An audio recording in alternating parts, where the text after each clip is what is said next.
Good evening, and welcome to another episode of The Fire Caves, a Star Trek Deep Space Nine podcast. I'm one of your hosts, Perry. I'm your host, David. Today we're talking about Season 5, Episode 19, Ties of Blood and Water. Before we continue, you can find us on Facebook, Spotify, Apple Podcasts, and YouTube as The Fire Caves, a Star Trek Deep Space Nine podcast. Absolutely. And tonight, as we talk about a really special episode with featuring Kira Nerys, I think we're going to get into some pretty interesting topics of how they kind of, cross over and graze some lines here for us in regards to her character and also the Cardassians. But as always, I say you should follow us because we're great, we're awesome, we're a good time. We're going to break down this stuff for you and hopefully present it to you in a new way that maybe you haven't thought about before. But before we do any of that, as always, I'd like to check in. So, David, how has your week been? Week's been good. A lot of great sci-fi this week, I was obviously. going to say, I kind of know how your week's been. We'll start with last night. You and I went and saw Dune Part 2 with some friends. So 2 and 4 hours and 45 minutes of Dune. A Bit lot of long, as we were saying. yes, Bit long. yes, yeah. Great though. You know, I I brought the book with me to work and was kind of reading some parts from the second Mm, half of the book because that's of course the second half of the book that the movie part two is based on. And I'm filled with like they change certain things, some things I don't like they change. Some things work really well. Some things, I mean, visually it's stunning. The music is yes, amazing. yes. Don't get me wrong, it's still a great movie, but the purist in me is like, how about that? That's not the same. That's what's going on. Like that they didn't do I that. have They to didn't do admit, that. I have to admit, I was in that camp too. Like again, I totally agree. I think that the visuals on the movie were fantastic. Mhm. I think that the music was fantastic. As we said last night, there are certain parts where I felt like I was trying to like they were trying to rattle me out of my seat. Yeah.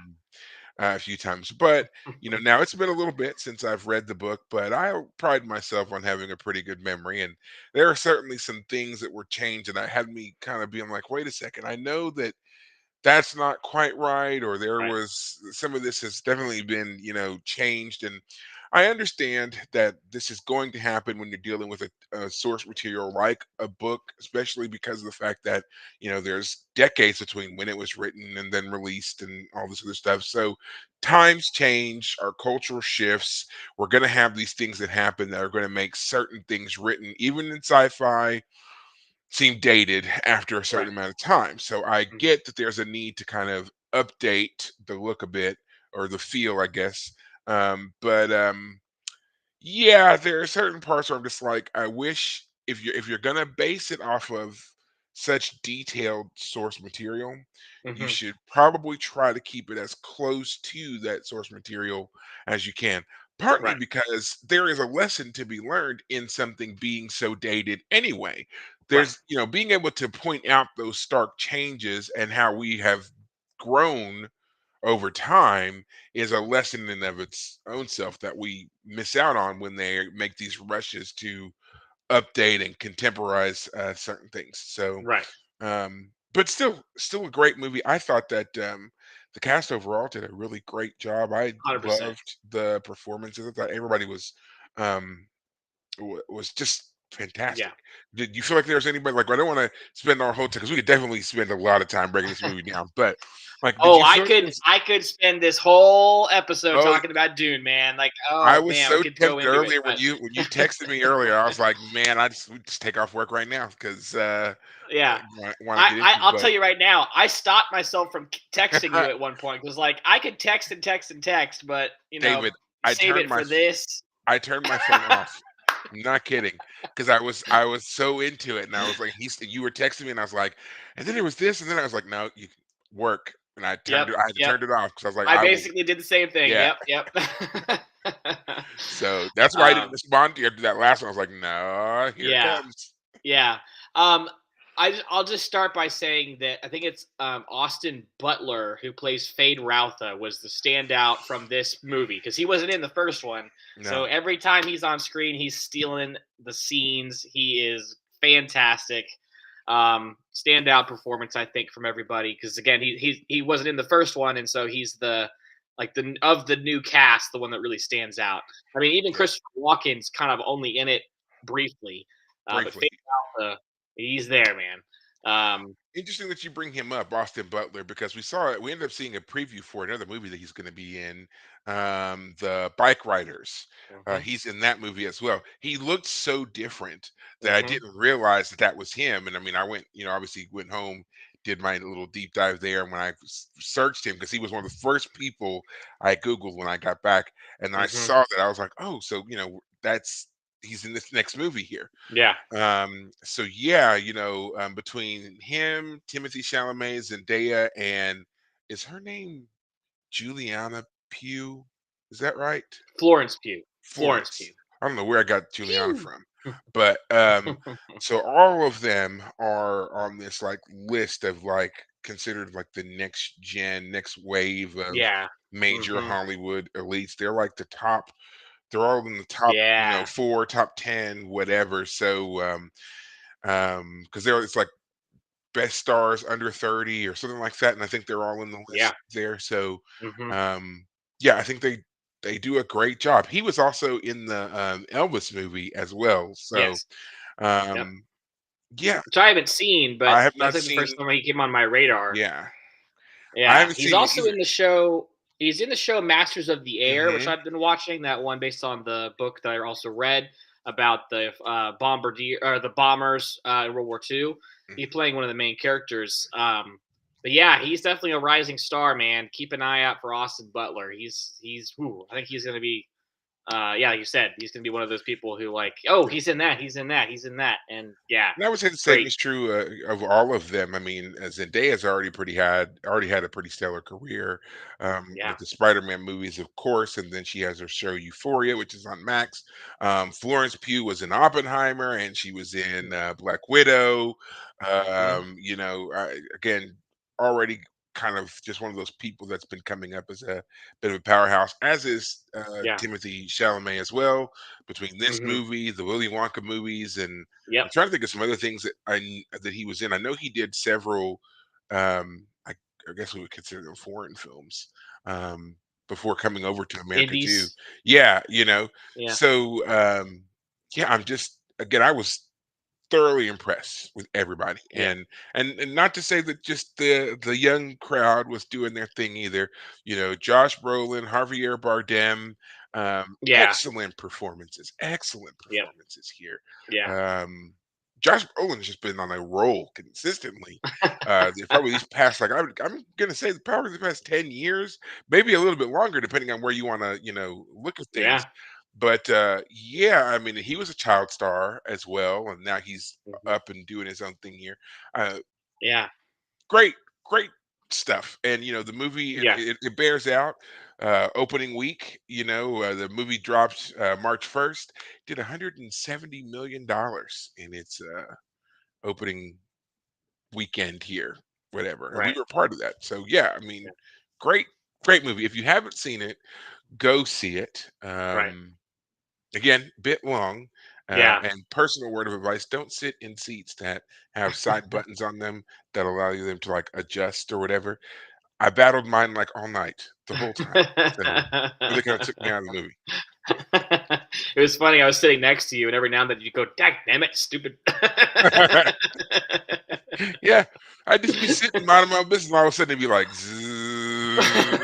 I'm like, ah, you know, What am I at the dentist? Come on, right? yeah, Just it was so annoying, so annoying.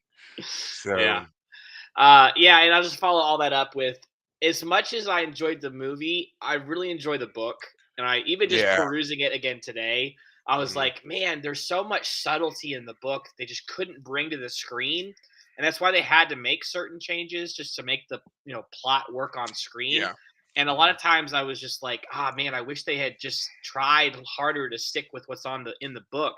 But I mean, at times I'm like, okay, I mean, for example, Chani in the book is a little bit more 2D. She's not quite as nuanced as the character that's played by Zendaya. She's more of a three-dimensional back and forth. She's got conflict with, like Paul.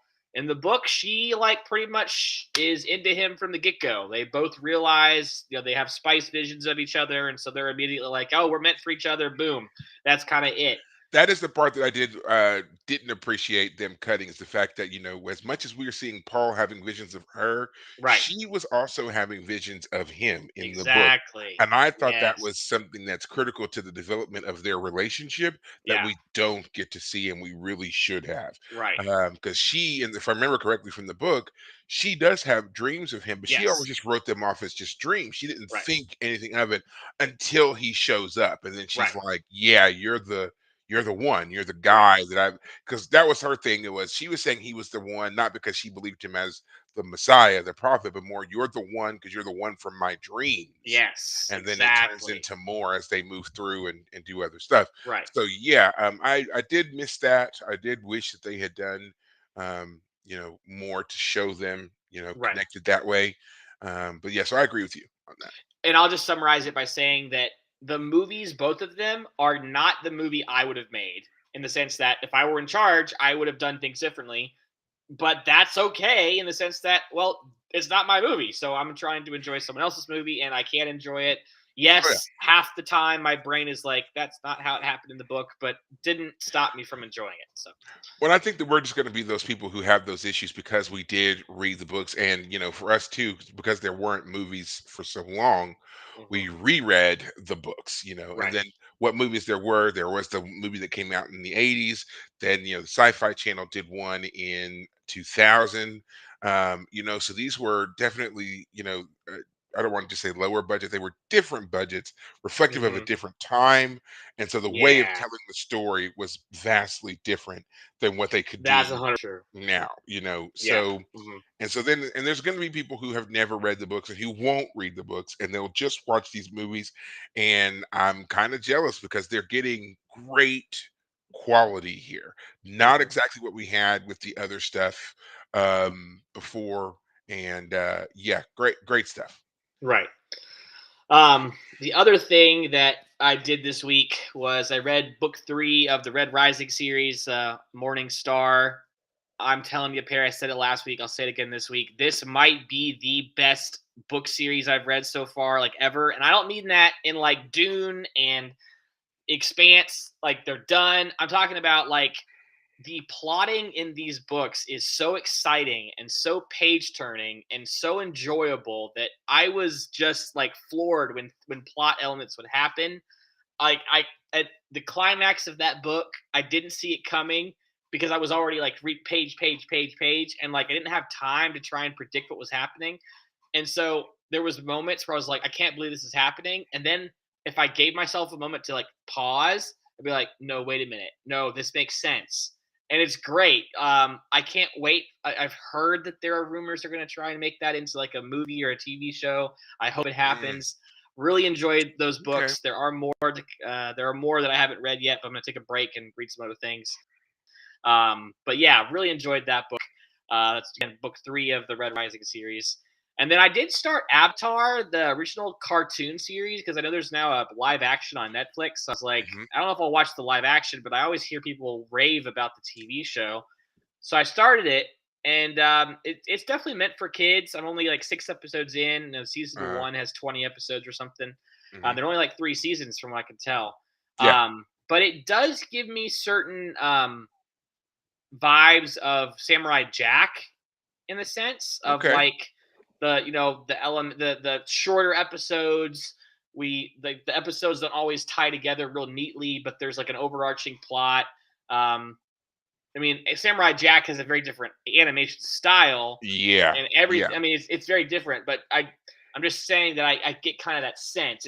Maybe I should put it this way: it's from the same era of television, and so you can It's sense that. it's from the same era, but definitely the audiences for both of those shows were vastly different. Yeah. Samurai Jack was always geared towards older people, not necessarily Yes. just, you need to be, in your 20s or whatever, adult, but definitely more of an older Like vibe to that show teens. versus, Yeah. right, versus Avatar was aimed more at children, but during that young adult phase, transitioning Yeah. into 10, teenage years, 12 and versus like yeah, 13 to 14. Yeah. Yeah. So there's a different bent to both of those shows, and then Samurai Jack, especially when you get into the final season of that show, it's definitely that is strictly for adults. Don't Oh watch yeah. that show if you're not. I'm gonna say if you're not 25, Well, go watch and it. of course, one of the reasons the two shows are tied together is because the actor who played Aku also plays one of the characters in Avatar, He is Uncle's. Uncle Iroh. That's it. Yeah. And Yes, oh man, that that just that voice. voice. Yes, Yeah. I mean, it's you amazing how get such a glimpses. gravelly voice can be so meaningful and Yes, impactful across certain things. you get glimpses of the Aku like style every now and then, but man, nothing beats the Aku voice, man. No, I mean that no. voice was just perfect for that character. I forget the voice actor's name, of course, but yeah. Mako. Ugh, It's Mako. He's Mako. dead. He Yeah, died. Unfortunately, he died shortly before the end of uh, Avatar. Avatar. So Yeah, I'm sorry, aware of that. mild Yeah. spoiler. Yeah. Now I did watch Avatar when it originally aired years Oh, ago. okay. I found it completely by mistake. I was still in Kentucky at the time, and I don't even remember exactly what it was I was doing, but I had a little bit of downtime and turned the TV on, and it was on, and I had already missed several episodes, and you said you're 6 episodes in. Have you met King Boomy yet? Yeah, that was the episode Okay, I just finished tonight. okay. Yeah. So And I that realized it was his friend Boomy early on. I was like, yeah, I know who that is. yeah. Well, that's the first episode that I watched, and I found it hilarious, and Yeah, that's what got me wanting to watch the rest of the show right. because I thought that episode was wildly funny. Yeah, Coming from something that I knew nothing about it, it was totally unexpected. I was cracking up laughing at Boomy. And so I right. was like, okay, I'm gonna watch this. And I loved the show. So Hmm. I have not seen the live action yet.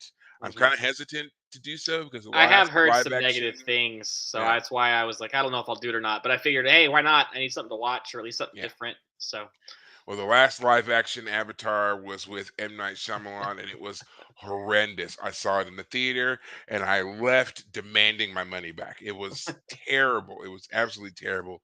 did you get it? Um, Did you get your money back? no, I did not get my money back. Of course not. But and I mean, I Yeah. did the whole paid for the 3D, all of it, Ooh, and it was wow. awful. It was Yeah. awful. M Night So Shyamalan, man, he had a peak at one point, but he's ever since. yeah. He's yeah. Oh So well. So speaking of things that have bad reviews, I'm going to go the other way because there's something I wanted to talk about because I noticed that it's finally happened, and I wanted to bring this up before we dive into our episode.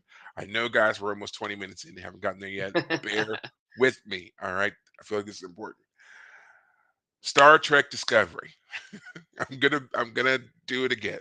So Right. as we know, the final season is getting ready to air here in April, and I am really excited about seeing this next season. But I am a bit sad about seeing it go. I definitely feel like the show not only had a lot of potential, but it lived up to its potential in a lot of ways. And some of the things that people were complaining about were not necessarily the fault of the show or the showrunners. It was more because of the fact that we had much smaller seasons. We're Whether you want to believe it or not, we have been conditioned with Trek to watch the show that has 20 plus episodes in a season. To suddenly go to a show that has even, less than half of that a lot of the time, that was a hard adjustment for a lot of people to make.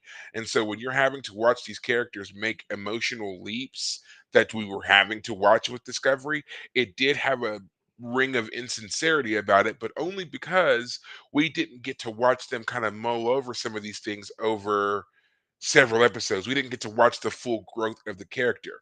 One week they were one way, and the next week they had already had this, kind of, epiphany moment, and we didn't get to see kind of the gentle evolution of that like we were used to. Mhm. Um, since Next Generation, every Star Trek show has been plagued with naysayers and people trying to shout it down and, oh, it's not Trek, this is terrible, it's gonna fail, so forth and so on. But really, for the first time ever, we've had the ability to be online and be a part of a community that gives you rapid either validation or down voting you to oblivion or whatever it is. And really, I think that's what bolstered so many people to come out so strongly and consistently negative for this show. And I Mhm. just want to say to everyone who was a part of that, shame on you. To be completely honest, absolutely shame on you. The show is 100% Trek. If you don't think so, then stop watching all Trek. Okay? Wow. You're completely missing the whole point of Star Trek. You all want to think that you're the Federation, you're start wannabe Starfleet officers, but really you're a bunch of Cardassians, you're a bunch of Romulans, you're Ferengi, you're awful, all right.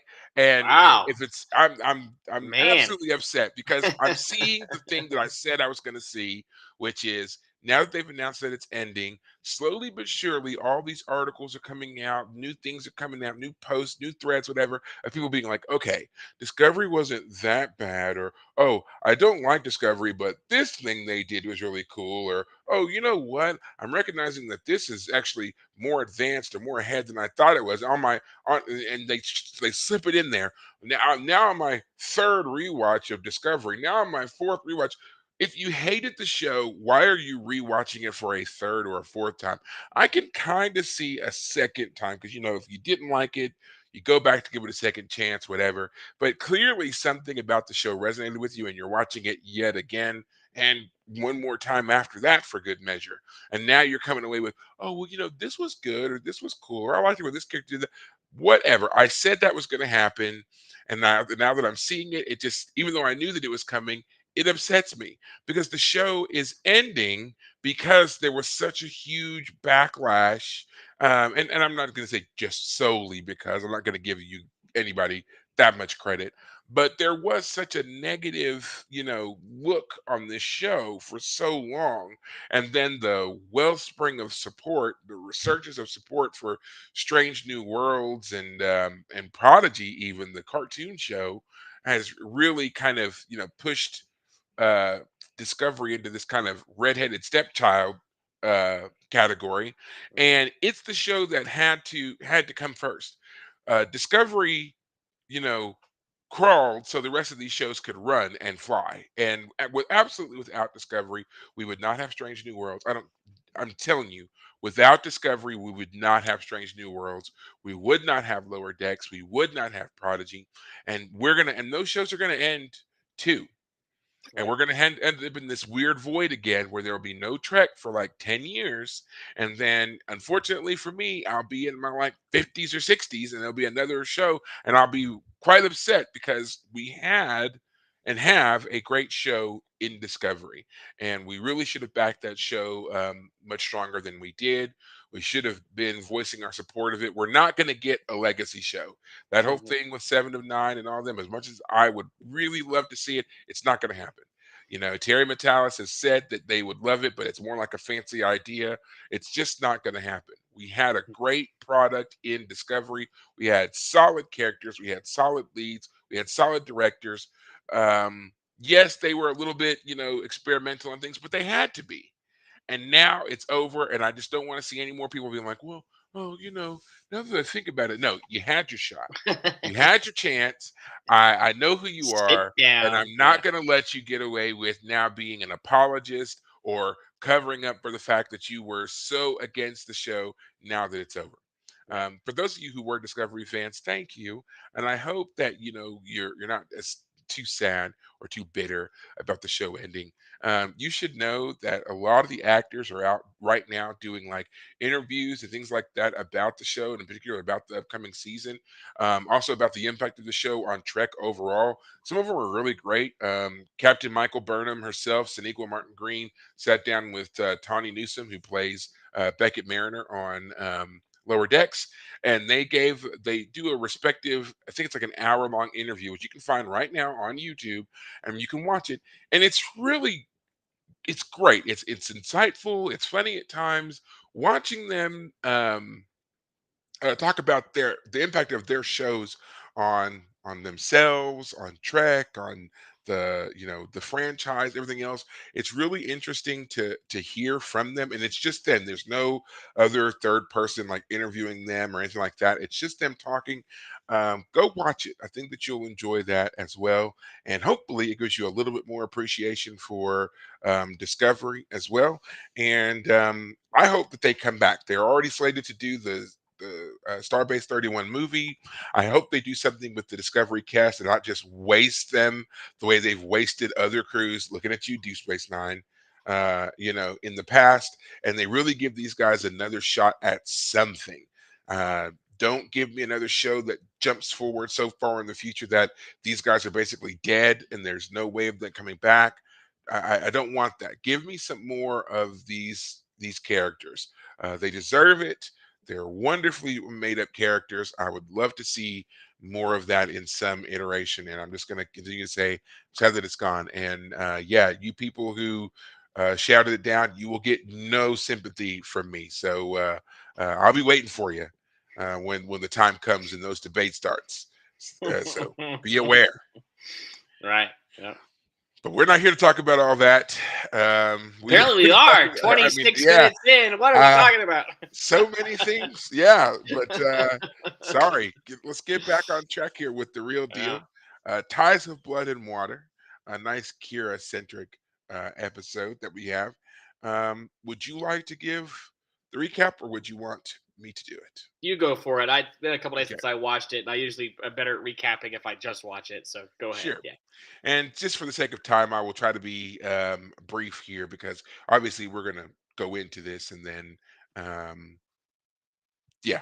So this episode it starts with Dax and Kira. They're waiting. Dax, Kira, and Worf waiting on an airlock, and they're waiting for various people to come off of the shuttle, and the person that arrives for Kira is former legate to Kenny Gamore. Which, if you can remember, he is from the episode.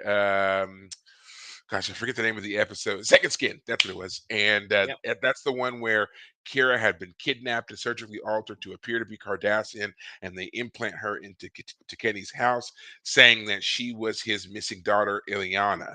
And basically, it was all a plot by the Obsidian Order to expose him as a member of the Cardassian dissident movement and basically oust him from power because as a legate in the Cardassian military, he had a lot of power and a lot of influence, and they didn't want him using that obviously to spark this uprising. Right. Um, that plan did not work, at least not fully. Takeni was able to escape, and he was basically living in exile. So this is the first time that we see him again since that. And Kira is all excited because in the interim time since we last saw Takeni, obviously Cardassia has gone through a lot of different changes. The government has risen and fallen a couple of times. The Klingons have attacked, and now the Dominion has set up camp on Cardassia, and this new partnership has put the military firmly in control under the astute leadership of Gul Dukat. Um, but now Takeni is here, and Kira is excited about having him here because she believes he is Cardassia's best hope for putting up a resistance and for him to lead the government in absentia because he's in exile. So she's got this whole plan worked out to feed intelligence reports and propaganda, anti-propaganda stuff about the Dominion via him to Cardassia, and she's just wheeling and dealing her plan, not really paying attention to the fact that this man is moving slow. He doesn't seem to be very interested in any of that until finally they get to her quarters and he tells her so. He's like, yeah, I mean, that all sounds great. I wish I could do it, but I can't because I'm dying. He's got a incurable fatal disease and he has, days, maybe weeks to live. Right. They go to the infirmary. Bashir checks him out, confirms the diagnosis, and it's basically like, all we can really do for you is keep you comfortable. There's some experimental things, but that's pretty much it. Um, Next, we see Kira with Captain Cisco, where she's kind of debriefing him on the situation. And Cisco's like, hey, basically sucks that he's dying, but this guy has a lot of knowledge here that we could really use. Maybe you can just, use this time to get that intel while he, slips away here. Mhm. Um, she kind of hesitantly agrees, and then shortly thereafter, they're interrupted by, or no, Cisco gets a call from Ducat, who, after they trade their little BS barbs, Ducat's basically like, "Hey, we know Kenny's there. We want him back." Cisco's like, "Yeah, don't hold your breath," and hangs up on him, and that's basically that. Um, Kira spends the next few days with Kenny. She pretty much they get into this father daughter role heavily here.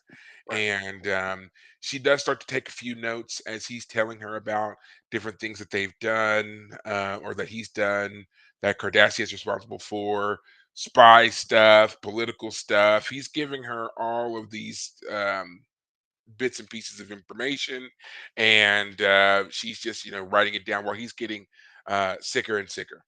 um, Finally, a Jem'Hadar battle cruiser shows up, and it's got Gul Dukat and Wayoon, the Vorta, Mm. who's like the handler for the Dominion, on board. They come onto the station once again. They want Tiketi to come back to Bajor, and they're like, "Hey, he's an honored whatever." And Cisco's like, "Yeah, okay, not really buying the Right. BS." Basically telling them, "Yeah, yeah, I don't know, go hug a warp core. We're not gonna do it." And I Yeah. like that. Go hug a warp core. I'm gonna do that. So they were kind of on the fence about keeping them on the station. Meanwhile, Kira's getting all this intel. At one point, someone tries to slip a bottle of Kanar um, to Kenny to poison him to kill him faster because apparently him dying of whatever just isn't enough. Cisco, of course, finds out about it, thwarts that plan. We find out that the Vorta are basically immune to every kind of poison because Wayoon drinks the poisoned Kanar. Um, and then Kira and Ducat have a moment, and Ducat is basically telling her, Kenny's not the guy you think he is. And he intimates that he was responsible for a massacre at a particular monastery, and this was a Mhm. major uh, plot point for Kira, because apparently she had attempted to liberate. No, it was because of what happened at that monastery that she had been missing from her own father's bedside when he was dying. So that's kind of the Right. other story that we're working with here is Kira is having to reconcile the fact that she is in this father-daughter relationship with this dying man. When her own father was dying, she almost seemed to not be able to be bothered with the fact that he was dying. In fact, when he was attacked by the Cardassians and shot, he begged her to stay by his bedside, and she didn't. She ran off to pull another strike mission, and by the time Right. she got back, he had died, and he had Right. died calling her name, which obviously still upsets her to this Right. day. Kira then, she does a little bit of investigating, finds out about Tekeni, and then she angrily confronts him later on about what was going on. Tekeni admits that yes, he was a part of the massacre. He had his, had a hand in it, but he was, a junior officer, so he was only doing what he was ordered to do. It wasn't like he just, passed a decree or anything like that. Right. But that's not enough for Kira, and she storms off and she stays away from Tekeni for a couple of days. Now, keep in mind the guy's dying, so Right. now he's potentially going to die alone because Kira can't reconcile the feelings. Right. She gets to talking to from Ducat, not Ducat, I'm sorry, gets talking to Bashir. from Bashir, who's Mhm. basically like, no one deserves to die alone, which again triggers the memory of her own father, who did, in fact, die alone. And so she goes back to Tekeni. They eventually make up just before he dies. And Ducat then makes another play for Tekeni's remains, but Cisco's like, yeah, no, his funeral arrangements are already being handled, and we see that Kira has buried him beside her father. Right. So it's a beautiful scene. where or very scenic where she's picked to bury this guy. Yeah. Um, but that's essentially the episode. Obviously, we're going to break down some things here for you, but that's essentially it for this episode. Wouldn't you say? Yeah, yeah, for sure. You've Okay. hit yeah, pretty much all the highlights. We'll get Yeah. into the finer details here. So as always, David, first time viewer, I love to ask, what did you think of this episode? I'm gonna have to say I didn't really care for this episode all that much. It sounds like you liked it, but I'll say just I just wasn't a fan. I just found it to be it's just a little too sentimental. I feel like Kira's character is supposed to have kind of grown a little bit past some of this stuff. The whole having a temper tantrum about him having had a part in the massacre, it just seems a bit. It just felt kind of forced. Like she's been an officer, the first officer on Deep Space Nine for 5 years now. She's been dealing with a lot of these issues. She knows this guy. She was when he came on the station, she was all lovey dovey, and they were, oh, you're like my daughter, you're like my daughter, you're like my daughter, you're like my daughter, you're like my daughter. I'm like, okay, I get it. It's like Yeah, these he two are he does say it a lot. I will give you that. He was quite heavy-handed with the "You're right, like a daughter to me. You're like my right. daughter. I'm like a grandfather because of you." Yeah, yeah. I'll get Yes, yeah. It just felt like a lot. Um, so what they chose to do with this episode is instead of focusing on the major A plot of Deep Space Nine, the Dominion is in the Alpha Quadrant now. They're allied with the Cardassians. We have a problem with them. How are we going to get the Cardassian resistance movement going? Which is what the plot starts with. It instead turns into Kira caring for a dying man who is a member of the race that enslaved her people, and that triggering her traumatic memories of her own father dying. And I just feel like this episode, if we could, switch things around, would be better off in like seasons 1 through 3, not season 5. I feel like at this point, we've had some of these Kira style episodes of her dealing with the trauma of the occupation. She's been, moving forward with that. Um, and then her going and like when he says to her that I need to give you all my memories about or all my intel about the Cardassian government so that someone has that information before I die. When she goes to Cisco and is all like, "Oh, I don't know if I'm the right person. Maybe I'm not going to ask the right questions." Like I was like, "Are you kidding me? This character is a professional high up in this military organization, the Bajoran government. She has a relationship with this guy, and suddenly she's got cold feet. I just I was So, having trouble with this one. yeah. So, I will tell you the reason I like this episode is because it is so I'm going to use the term bittersweet here Sure. Yeah. because you do see a lot of this potential for a great story, but I feel like you get the great story because some of that is squandered if you really have to put yourself into the character here of Kira, who is having to reconcile some fairly complex emotions that she's kind of having to juggle here. Um, on the one hand, this is a man who she has, through experience with him, come to view him as a father figure. She's also having to reconcile the fact that for her own father, this is something that she could not do for him. She could not stay by his side, and she is, if nothing else, Kira is intensely loyal to Bajor and to Yes. Bajorans. And the fact that she had this very loving relationship with this particular former legate Cardassian, whereas her own father kind of suffered and struggled here when she had the time to do it for him. I could understand why it you would say, oh, she's been this officer for 5 years, she's been this person, Hmm. she should have reconciled some of these things beforehand. But it's like, really, when has she ever had the opportunity that we know of, that we've seen, to really kind of sit and get over some of these things? I think that's true of a lot of people, that we don't really think about stuff Sure. until we're forced to Sure. confront it. And I think this was the first time that she was really Right. forced to confront it. And then it also doesn't help that Sure. Kenny comes out with blood in his hands, which is a thing that is the recurring theme of anybody who was involved in the occupation. No matter who you were, no matter what you did, no matter what level of involvement you were on the thing, Right. um, everybody came out of it a little bloody, you know. So Sure. Kira is having to reconcile that as well. That scene that you're talking about, where she says, "I don't know if I'm qualified. I don't know if I would ask the right questions." Again, I get what you're saying about when she said, when you're like, she's an officer. She's been in this role. She should know, you know, how to question somebody, how to interrogate someone, how to get these questions. But she's Right. not just questioning a soldier who's gone AWOL. Right. She's questioning this person that is has a very personal connection to her. So will Right. she be able to maintain a professionalism and get the questions? Will she allow her personal feelings to override her and not push when she needs to push? Will Right. she push too far and hurt this person who Right. means so much to her? Again, a lot of different levels of what could be driving her to be so suddenly unsure of herself, which Right. is different from the Kira that we have come to experience up to this point. So Right. again, I get what you're saying, but to me, Right. I'm like, I'm seeing both, and I'm Right. enjoying the internal conflict of Kira and watching her grow this way that we Right. haven't seen before.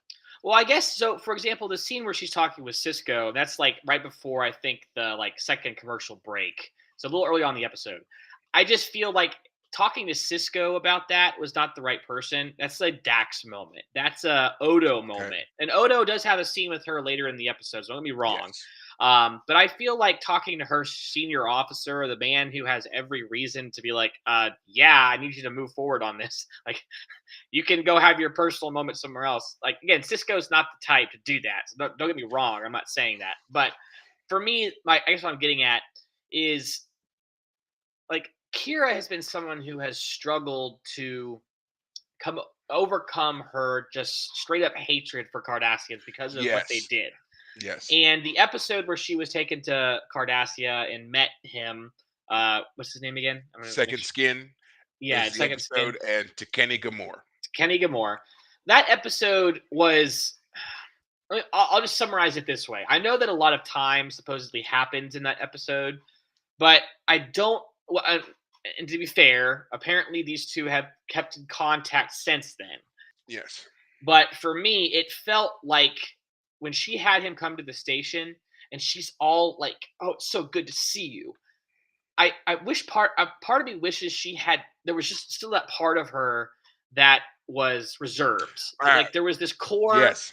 I will agree with you there. I know what you're talking about. Yes. Yes, I will agree. As much Yes. as I think they could have dialed it back a little bit. I'm more than willing to buy into the fact that she has in her brain, she's worked out a way to carve out a portion of love for this man Yes, because of who exactly. he was at the time to her. Right. But for her Yes. to be so overly glowing and fawning after spending a Yes. lifetime fighting Cardassians, bit Right. much bit much for us Yes. to go by. I don't care how nice he was. I don't care how much he Yes. was, "You're like my daughter. You're as close as I'm ever gonna Right. get to my daughter again." I don't care. Right. The fact is, yeah, I could see her instead of greeting him that way, she could still be like, you know, "It is good to see you. You know, Right. I am glad you're here," that kind of thing. A little bit more Yes, reserved, pulled back yes, more slightly. reserved, Yes. more anxious because she's like, can I trust this guy really? I And mean, am I also really just gonna trust a Cardassian? I mean, even Gold Dukat, I even gave him a second chance, and but I also want to kill him. but also, you know, for her friends that are there on the station, because I mean, she went through this whole ordeal in Second Skin, sure, but a lot of them weren't there, and Yeah, and I was even like all her the Worf, whole time. Yeah, and Worf to me was what everyone should have been. right. When Worf saw her being friendly towards a Cardassian, he was flabbergasted, Yeah, and he was I just can't like, choose a friend with a yeah, Cardassian. and he said that's what he says. Kira is friends with a Cardassian. He says it just seems wrong somehow. Like, and he's absolutely right. It Yeah, should seem wrong, and it should seem wrong to others. Even, you know, probably the only person who would get a pass would be Jadzia, because right, she's always been Miss. She's worldly. She's very accepting. So for her to be like, get over it, I could get it. But right, Kira is now, you know, going to be walking on the station, on the right, promenade, arm in arm with this Cardassian. right, Anyone else who's worked with her in the past 5 years, they wouldn't know what to make of that scene and seeing right. her on the promenade, locked arms with this older Cardassian man. Yes, Um, yeah, where was that scene where they're walking along and she's, you know, showing him the sights, giving him a tour, whatever, and Yeah. somebody Uh-huh. comes up and spits at her and calls her a collaborator or a traitor or something, Right. something along those lines to kind of throw in the face, or maybe she's wanting to give him a tour, but she holds back from giving him a tour, finds Right. someone else to give him a tour Right. because as much as she wants to, she's aware of the perception, and so she's kind of showing us how she has to get over certain things with him. Kind of like what we Right. saw in the episode Duet in the third season, where it was with Eamon Maritza. And at the end, when it's revealed that Maritza was an imposter and she That was was season walking him one. through. Oh, season one. I'm sorry. It's not the I'm season sorry. three. I'm sorry. You're talking about season one. That character. I'm trying to Yeah. remember which character it is you're talking about. So he's the one. He was the older Cardassian that came on the station and claimed to be someone else, the filing clerk. Yes. And then Yeah. he was Yeah. Yeah. Yeah. Yeah. Yeah. Yeah. Goldar Heel, and he was revealed Yes. to be Goldar Heel, yeah. Right. And so then when they find out that he really is the filing clerk who had himself genetically altered, you Right. know, she's walking him through the Promenade. promenade to send him home, and another Bajoran comes up and stabs him and kills Right. him on the promenade. Oh, And that's she's right. like, "Why? Why did you kill him?" And he's like, "Ah, he was a Cardassian. That's reason enough." And Right. Karen was That's like, true. "No, it's not." So yeah, Yeah. yeah, So that's a perfect example, I would say, of Kira has had growth in this area, and yet the show I feel like artificially brought her back. Let me put yeah, it this way. When Gul Dukat shows up in her quarters and says, I have some information about him you should know about, she ugh, should have slapped him across the face, grabbed the thing, and smashed it across her knee and said, I don't trust you. I know what you're doing. I don't care what you have to say. You're gone. Get out of here. You have lost my trust for one too many times. I don't care about him. Or, at the very least, if she had kept the thing and read it, I wish her moment when she's talking with Odo, where she's all like huffing and puffing, like I had to go have a private moment. I wish instead of her being like, I can't believe he did all those terrible things, because it later, as you said, we later find out that he was a low level person. He didn't have authority to make decisions. He was just a grunt, basically. I mhm, wish she was struggling in that moment to like instead of. I wish she was fighting to realize her love for him in a real way. Like, I'm seeing this information about him that he hasn't told me, but I know who he is, and there must be something wrong here, but I don't want to confront him because I'm angry and I don't want to hear his excuses. Like, I wish he had more of a nuanced response. Is what I'm getting at. yeah. Well, this is one of those that probably, I know that despite what you're saying about the episode, probably could have benefited from being a two-parter. As many episodes in this show, Every as season, we every episode should be a full length movie by now. Come almost, on now. hey, almost at this point, because they present us with so much, and there's not enough time to resolve everything and Yeah, cover everything in the detail that's needed. Um, so yeah, there's always going to be something that is shortchanged. That's why that's one thing we definitely have to remember, and something that we have to um, help keep in your head so that you can kind of play things out a little bit and give them a little bit of credit for at least presenting some of this for us, yeah, because otherwise if they just tried to keep it to this narrow thing that they definitely know they can finish from beginning to end, we'd probably get some very flat one-dimensional stories, and no one wants that. No one wants yeah. that. Yeah. I do want to say before we keep going, there is something that happened in this episode that I find it was like redeeming of the episode. I don't want to say it just yet because we'll get there. Um, but there is something I want to say by when we kind of get toward the end. The other thing I had a problem with is I didn't like the characterization of her father on his as he's dying, having been shot. He comes off as pretty pathetic, frankly. And maybe that who's the character is, but for I'm me, going to defend that, but only because The point of that was we are looking at this through Kira's memory. So she Sure. viewed him as weak. Sure. She was viewing him this way because of the way that he was dying. We don't know if that's the legitimate characterization of the man versus this is a person who is being deeply traumatized and affected by watching him die in real time. So I think that that is Well, I'll just push the back way to on that take and that. say that there was nothing that indicated that this was a potentially colored or misremembered memory of his death. Whenever we've True. had flashbacks, if it is something that we need to question how accurate it is, it would have been indicated. Yeah. So my only point is that very clear. The point of those scenes is that she feels like her father and to whatever his name To is, Kenny Gamore. Gamor, yeah, to Kenny Gamor, are men that are similar. They're both men of peace. They weren't violent people. She sees them as similar men in her mind, and so this characterization of her father kind of makes sense in that way. I just when he was crying out, "Don't leave me," I just wanted the character to have a little bit more spine in him in that moment. Um, Maybe it's not fair to always expect that a character would be like that. Maybe it's more realistic to say that yeah, some people maybe it's realistic to say that some people when they die in a way that isn't necessarily something you want to Yeah. remember. Not Maybe it was not everyone gets a dignified end, yeah. you It's know? I'll fully admit that. But it just in top of everything else that was happening, I was like, oh man, this episode's not not doing it for me. Okay. Um, That's so perfectly yeah, fair. but That's perfectly fair. yeah. I this is one of the few that I liked the uncomfortableness. I liked the fact that Mhm.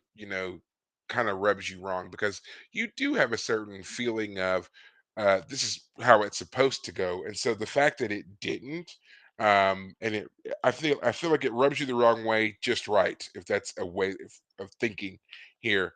Mhm. Because it's like, yeah, you were wishing for more of this, or if only this person had been a bit more appropriate doing that other thing or whatever it was.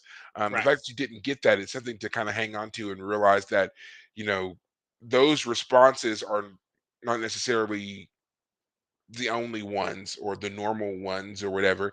People are Right. going to react certain things differently. To your point about Ducat, when he came into her quarters and was like, "Yeah, I've got this information or whatever," you know, I did not enjoy that scene because I too didn't like the fact that after she gets all in his face and huffs and puffs and whatever, she still takes the thing and she reads Yeah. it. Exactly. Um, and it's just I guess it's to the credit of Ducat that even at his most nefarious, he is still persuasive enough that he can plant that seed of doubt Right. and get you to ultimately do what he wants. Because that was really all he wanted. He Yeah. didn't care, Right.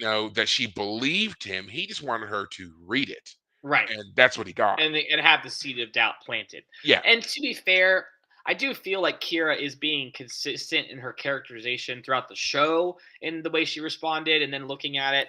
My point is only that I feel like her character growth should have pushed her a little bit beyond what this episode ended up Mhm. being. Okay. So, hey, whatever.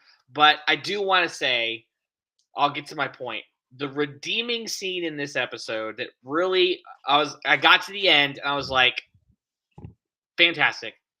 Nana Visitor as Kira Nerys weeping about the death of Tekeni Gamor and talking to Bashir and how it reminded of her the death of her father. Honestly, I could have skipped all of the scenes of the flashbacks of her father. Didn't need to see any of that. All I needed to know is that she wasn't there for her father's death. That he was crying out for her, but she had left him, and she was an hour late to seeing him, and she missed his death by an hour, and so she was there to Kenny Gamor's death. He had an hour left, and she got there in time. I want characters to regret their choices and express that through weeping and tears at times, and have some catharsis, express that regret. And so when a character does that, oh, gold. So I mean, at the very end, didn't like the episode overall, but there is a giant gold nugget right there at the end. It's like, well, damn. All right, okay, And this is you and this did is it. once You did again, good.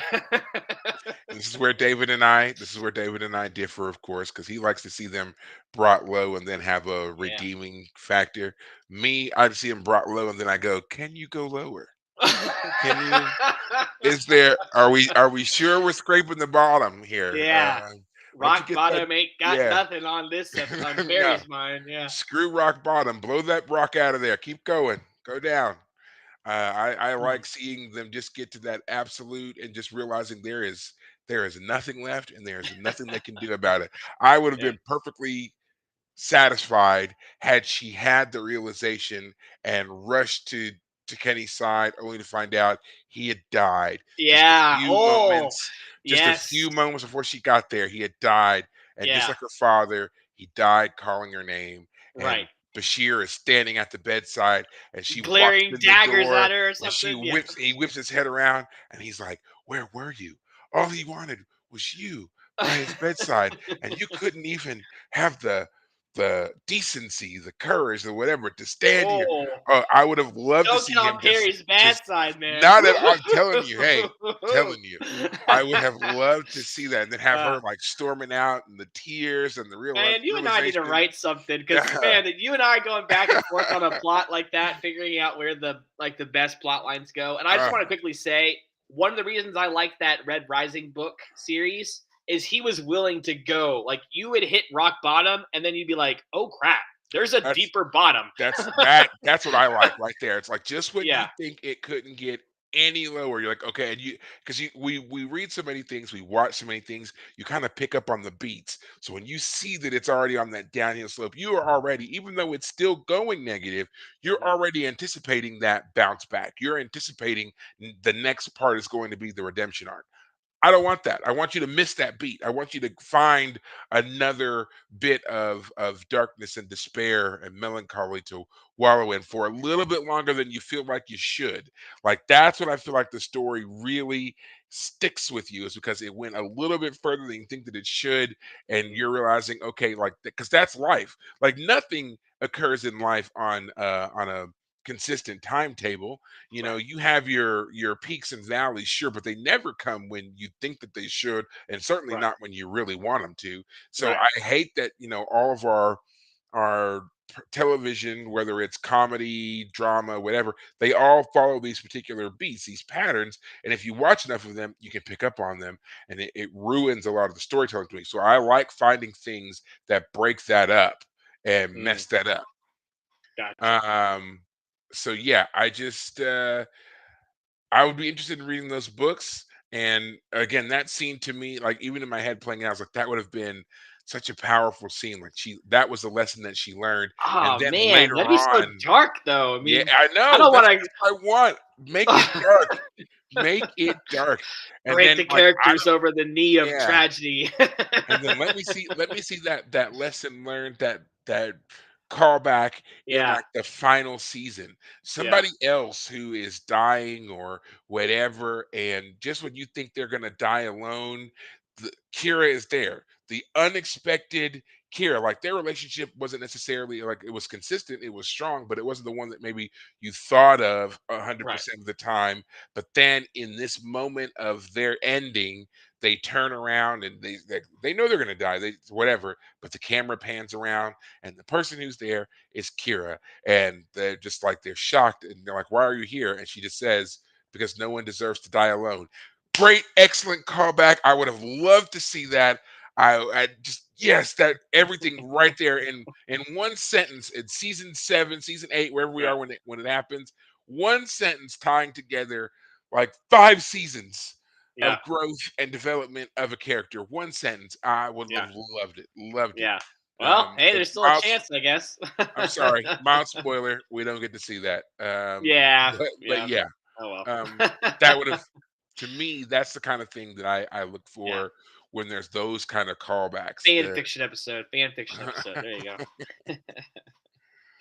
The other fun thing on this episode, of course, was Wayoon. We should probably talk about him real fast. Wayun 5, because we saw Wayun 4 die. A Did we Metacron know he snapped was his neck. 4 before? He was just Wayoon in the previous episode.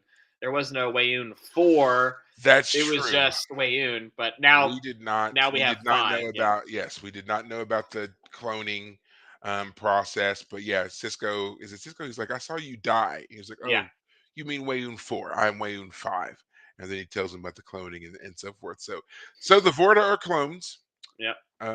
Interesting way to have a population, I guess. Um, Or to keep your actors nearby at hand. Hey, you did a great job last time. Come back. right. Yeah, I can just see that conversation. Hey, Jeffrey Combs, you want to come back? We need Wayoon. Um, didn't he die like 2 seasons ago? Yeah, don't worry about it. We'll figure it out. We Yeah. like you. Come on back. Yeah. We come on back. What's funny about him in this episode is he's much more snarky than he was in the previous one. I mean, he was snarky in the previous one, but he was having to be the Jim Hadar wrangler. This one, he's just like following Gold around, being his little sidekick kind of. And it was fun because he's basically like pressing buttons on for Cisco. And we got to say it, Cisco in this episode was great. That moment where Gul Dukat's like, we want him extradited back to Cardassia. And he's like, well, the Federation doesn't recognize your government, and we don't have any extradition treaties, so don't get your hopes up. Yeah, Click. click. Yeah, yeah. The 24th century hang up. He did it Yeah, great and with a yeah, smile on his face. I yeah, get your hopes up. Bam. yeah. Loved it. Yeah. And And then and he his comes. whole treatment of Ducat in that scene, because Ducat is just going on and on. He's like, "I'm very busy. What do you want?" Like Yeah, I'm a he's very busy man. through putting up with him, and I Yeah, love it. He has yeah, not given him a single bit of quarter here, and he's like, yeah. "You are talking to the head of the government." He's like, "I don't care." Like it's just I love the irreverency that he's treated with, that he treats him with, and the way that he constantly challenges Ducat and Wayoon is he almost reminds you of like a child to a bit Yeah. because nothing bothers him. He's perfectly pleasant and cheerful, and Yes. even when he's standing there watching Ducat and Cisco kind of bristle against each other, he's so delighted. He's like, Yeah. "Ooh, look at Yeah. all the Oh, shiny." this is a Ooh, poison chalice. Oh, let me yeah, drink it. Yeah. It just tingles as it goes down, or whatever he said. yeah. I mean, he's just wonderfully irreverent, and Yeah. yeah, Jeffrey Combs is great. He's a Yeah. great actor. Obviously, Star Trek loves him, as evidenced by the many characters he's played in his tenure with Trek. Something that continues to just be hilarious. At this point, I feel like at certain points they are just writing characters to figure out a way to put Jeffrey Combs in the row. He's already showed up on Lower Decks. I would not be surprised at all if he showed up on Strange New Worlds. In fact, I think that they should do it just because it's almost Star Trek tradition at this Mm, point that he be on the show in some right. capacity. So yeah, they need to go ahead and next season I want to see Jeffrey Combs on Strange New Worlds because Yeah. he's such a great actor. It's not just that he's fun and that his characters are engaging, but he's just such a great actor and he does so well. And Yeah. I have yet to see a crew that he hasn't been able to act with and work with. So yeah, bring on more of that. And we're not Right. done with him at all in his myriad roles on Deep Space Ah. Nine. So we will see more of Mr. Combs in his abilities here. Gotcha.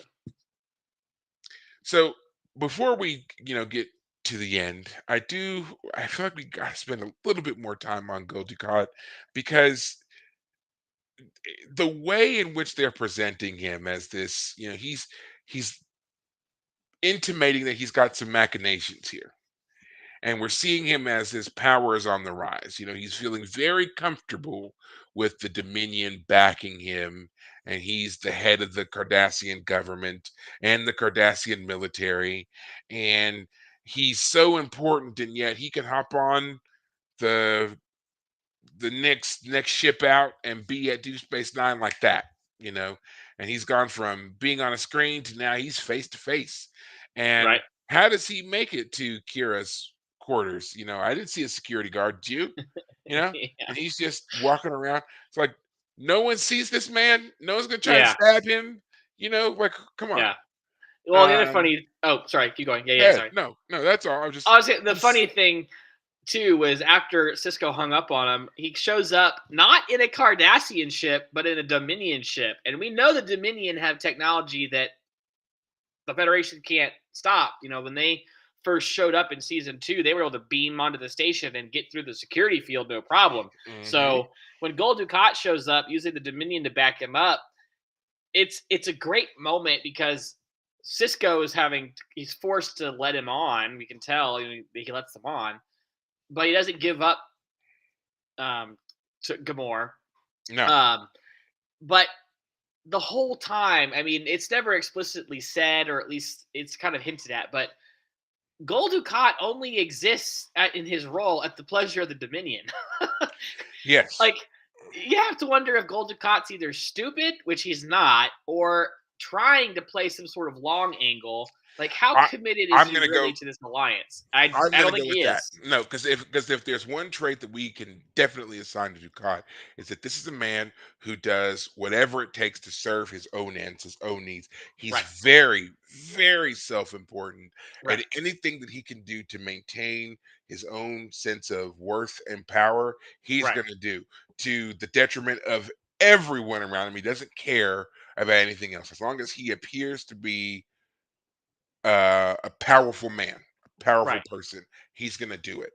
right, And that's what the Dominion is giving him right now. He thinks that he is ultimately going to prove to be the smarter of the two, him right, versus the entire Dominion, and right, he's going to somehow come out on top of even the Dominion. right, And no one is going to be able to, stop him, top him, whatever. right, That's how he's positioning himself. And he's quite sure, quite arrogant. He is the embodiment of all the characteristics we've come to learn about Cardassians as their fatal flaw. He's overconfident. He's incredibly arrogant. He is definitely egomaniacal, and the self-importance again is just through the roof. So yeah, all of these things right, are the classic things that have always led to the Cardassian downfall, and we're seeing them right, totally personified in this individual. right. Yeah. As you were talking, I realized there was something I was thinking about earlier, but I forgot to mention, and this would play in perfectly. If Gamor had come on the station and had some sort of assistant Cardassian with him, someone who was more in that kind of gray area, someone who like, do we trust this guy who's the assistant to Gamor? It could be he could have been the foil to Kira's, Kira's kind of all fawning all over him. But then there's this Cardassian who like actually has a reason to be allied with him. Like they've known each other. He's been his assistant for a long time or something. But I was actually, if we switch that up, if we bring Gul Dukat's daughter in, because she has a relationship with Kira, if Kira had been like, "Oh yeah, I'm I'm friends now with Gul Dukat's daughter, whose name I forget at the moment, um, Zial. Zial," and like she introduced him to her, and Zial and Gamora get to know each other, but like we could get the more family dynamic going or something. Man, I'm trying to find ways to make things work, and I Yeah, feel I like could see that. that too. Like he meets Zial and hearing her story, they really start to bond over this being And in she could be the exile. And one who was sitting by the bedside when Kira failed to show up, to go with your version of the plot at the end. She could have been the one who like looked at Kira with like, "What's up? Like, you with, introduced me to him. with Like, disappointment, she wouldn't look at Kira with hatred, but she no would disappointment. with Exactly, disappointment 100%. Yeah, because Kira was the one who was showing such acceptance of Zial as well. And so right, it's just like, yeah, having Zial see Kira as this person who potentially really doesn't like Cardassians, hasn't right, forgiven them, and right, her being part Cardassian and really, more Cardassian presenting than anything else, I could see that causing some issues for Ziao. So yeah, there's another level of complexity there that we could have added to Kira learning a lesson Yeah. for this episode. I'm telling you, man, So you and I need to get together. We need to do telling you, something already. got the ideas, man. That's all it takes. You just got to sit and like just start talking about it. Yeah, And like, I really want to see stuff like this and coming up with. I could do this all day. Like I seriously, know. this is It's so much my fun favorite. too. Yeah. Yeah. Again, I David and I have known each other for quite a while. We used to do this when we worked together. yeah. Um, Well, I'll nothing tell else to you do. what. I mean, I love like even with Dune today. I was reading the book and I was like, I even got up my little notebook and I was like, I would have done this. Like, wrote down a little note. Like, I would have done it this way. Um, but So yeah, yeah. okay. Well, you heard it here first, folks. So, in the next like year or two, if a book comes out and it's got some kind of written by and it's an amalgamation of our names, uh, buy it, read it, and tell us, okay, Perry definitely wrote this part because it's like nothing but despair. And then David wrote this part Yeah. where they were uplifted. So there you go. Um, but you Uh, heard it here first. yeah, yeah. Oh man. Well, final thoughts on Ties of Blood and Water.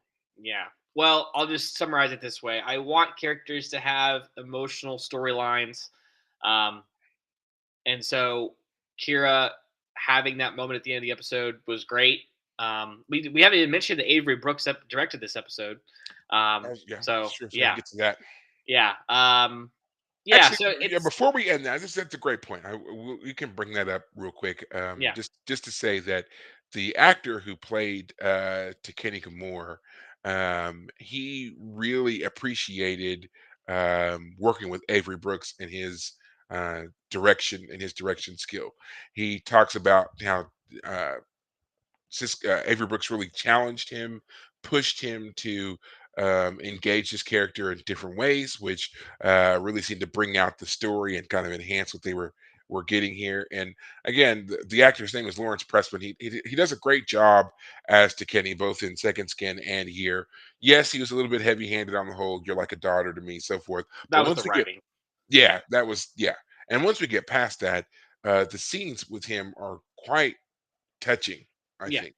So, yeah, and he gives a lot of credit for that to Avery Brooks, which once again just kind of proves that uh, Avery Brooks is not just a phenomenal, actor, but he's obviously an incredible director. And a lot of the episodes that he's directed have always been very impactful, very moving, and I like that we see that, and that another actor appreciates that as well. So, but go ahead.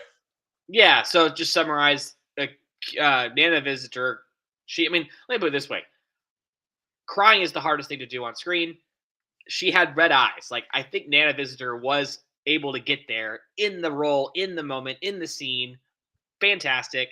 Um, so even though I didn't love this episode and definitely have some critiques about how it went and have suggestions for how it might be fixed, I won't deny that that last scene was phenomenal and definitely on top. And real quick before we end everything, it is also worth noting that Lawrence Pressman, this is not the first time that we saw him on uh, Deep Space Nine. While Takeni Gamora is the first person that we see him as, he also plays Ambassador Krajensky, who actually turns out to be a changeling. He's the changeling that That Odo was him. kills. That ends up, Oh, yes, he's the really? changeling that Odo kills, which is why Odo eventually has to go back and gets turned into a humanoid and all that Oh, kind of stuff. Krajensky is the or Pressman is the actor who played Krajensky, who was the changeling. So there you go. gotcha. So Interesting. yeah, Deep Space Nine likes recycling actors, which I mean, hey, why not? You're gonna put some makeup on them, you're not gonna recognize them.